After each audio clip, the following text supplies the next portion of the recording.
Why production builders cut corners? People think builders cut corners because they're greedy.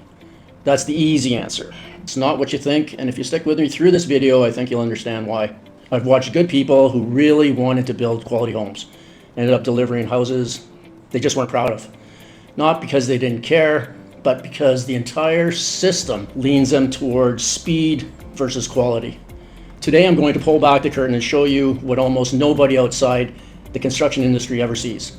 I'm Scott Grozelle. I've spent more than 3 decades in construction, from custom homes to production housing, international development.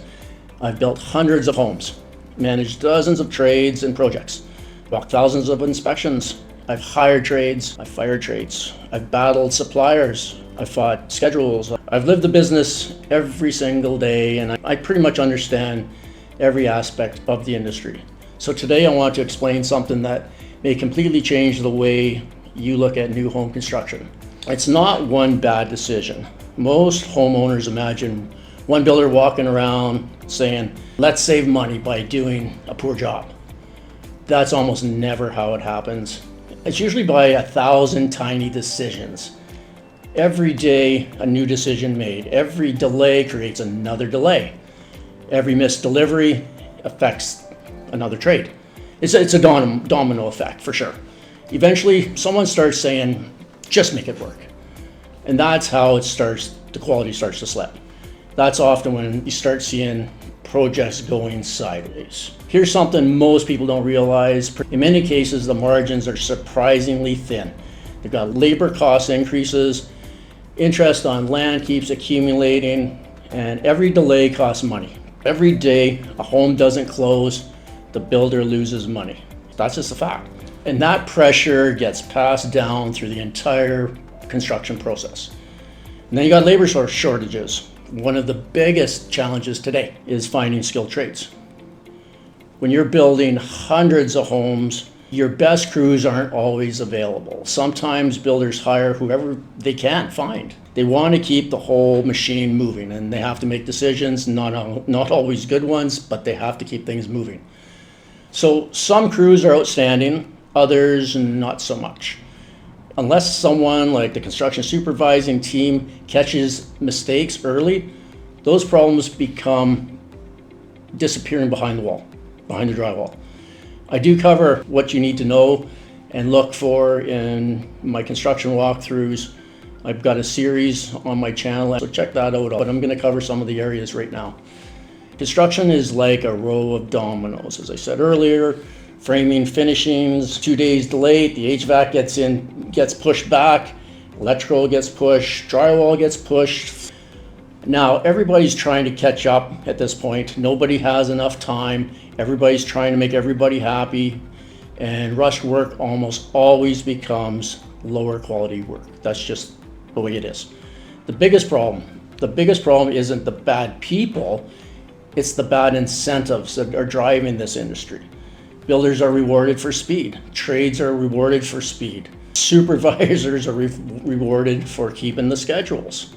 Investors reward faster completion dates, product to the market. Banks reward faster closings.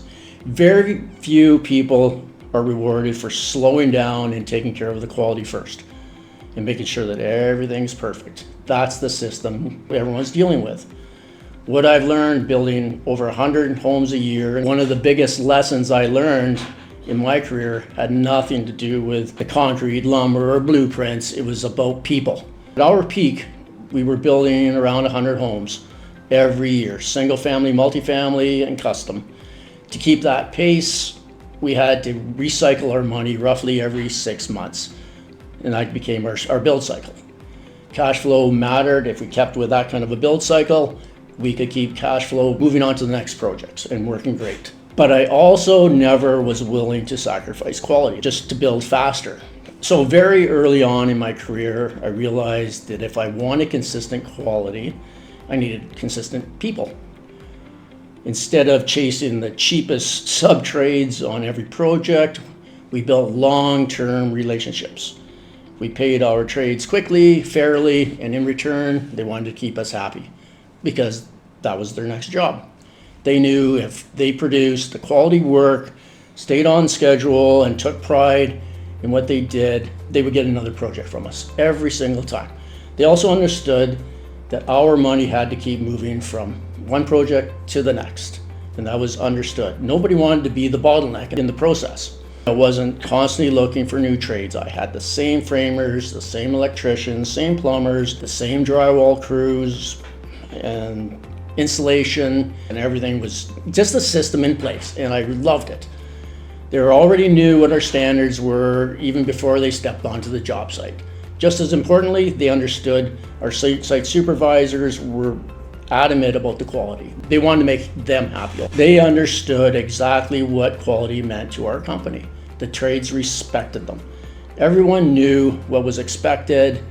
One simple rule we had that every trade followed was clean up before you leave the job site, every single day. That was our mandate. Our site supers and myself like going to the site, seeing a nice clean construction site so we can do a good quality inspection at all times. This would just reflect in the pride they had for the quality work they did, and it was always evident. When a site is well organized, it's much easier to spot problems before they become expensive mistakes. The result was a culture everybody pulled in the same direction, which was a win-win for everyone. We were building a team. And because the people were consistent, the quality became consistent. What really reinforced this philosophy that I watched over with different builders, and the one of the largest builders in our area, they were producing around 800 to 1,000 homes, I would say, every single year. You'd think that company with that size and volume would struggle with quality, but they didn't. They absolutely did not. They operated with many of the same practices and principles that we did: long-term relationships, consistent systems, clear expectations, proven processes. Solid site supervision was mandate. That's how they maintain quality at that scale. Then I visited another builder. They were doing about 30 homes a year, a lot of high-end homes, like really nice, large, high-end client. Job sites were disorganized and just horrible. The site superintendent often didn't know who was going to show up on site. Many they had never even met before. Every few months, new site supervisor would be on the scene, just learning the ropes and that, so there was no consistent turnover at all. Little accountability, no consistency. The trades really didn't care because they were new or whatever. I mean, it was a mess. The sites were some of the messiest, disorganized that I've had ever seen, from the inside and outside. It was just, they were a problem, yet they were somewhat busy. Large builder had everything under control with the same systems in place. Smaller builder, big problems. Had no consistency, had no systems in place. So you got to remember, after 30 years being in this industry, I come to believe one thing. Quality isn't determined by how many homes you build, it's determined by the systems that you have in place for the builds. The builders who consistently deliver exceptional homes aren't necessarily the ones with the biggest budgets.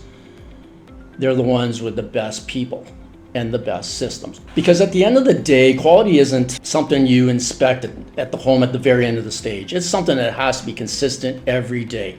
That has to be part of the process. A house just doesn't fall into a mess overnight. It's a systems failure. So if you're building a new home or doing a renovation, keep on top of that. I do have videos on my channel that help you walk through these processes and know the right questions to ask and know what to look for. I'm here to help. That's why I do these videos. If you've seen anything out there that's been troubling, if you've been building a home or doing a renovation and you've had issues, let's see them. Post pictures. I want to see it myself, see if I can help you. I hope you enjoyed this video. Thank you very much.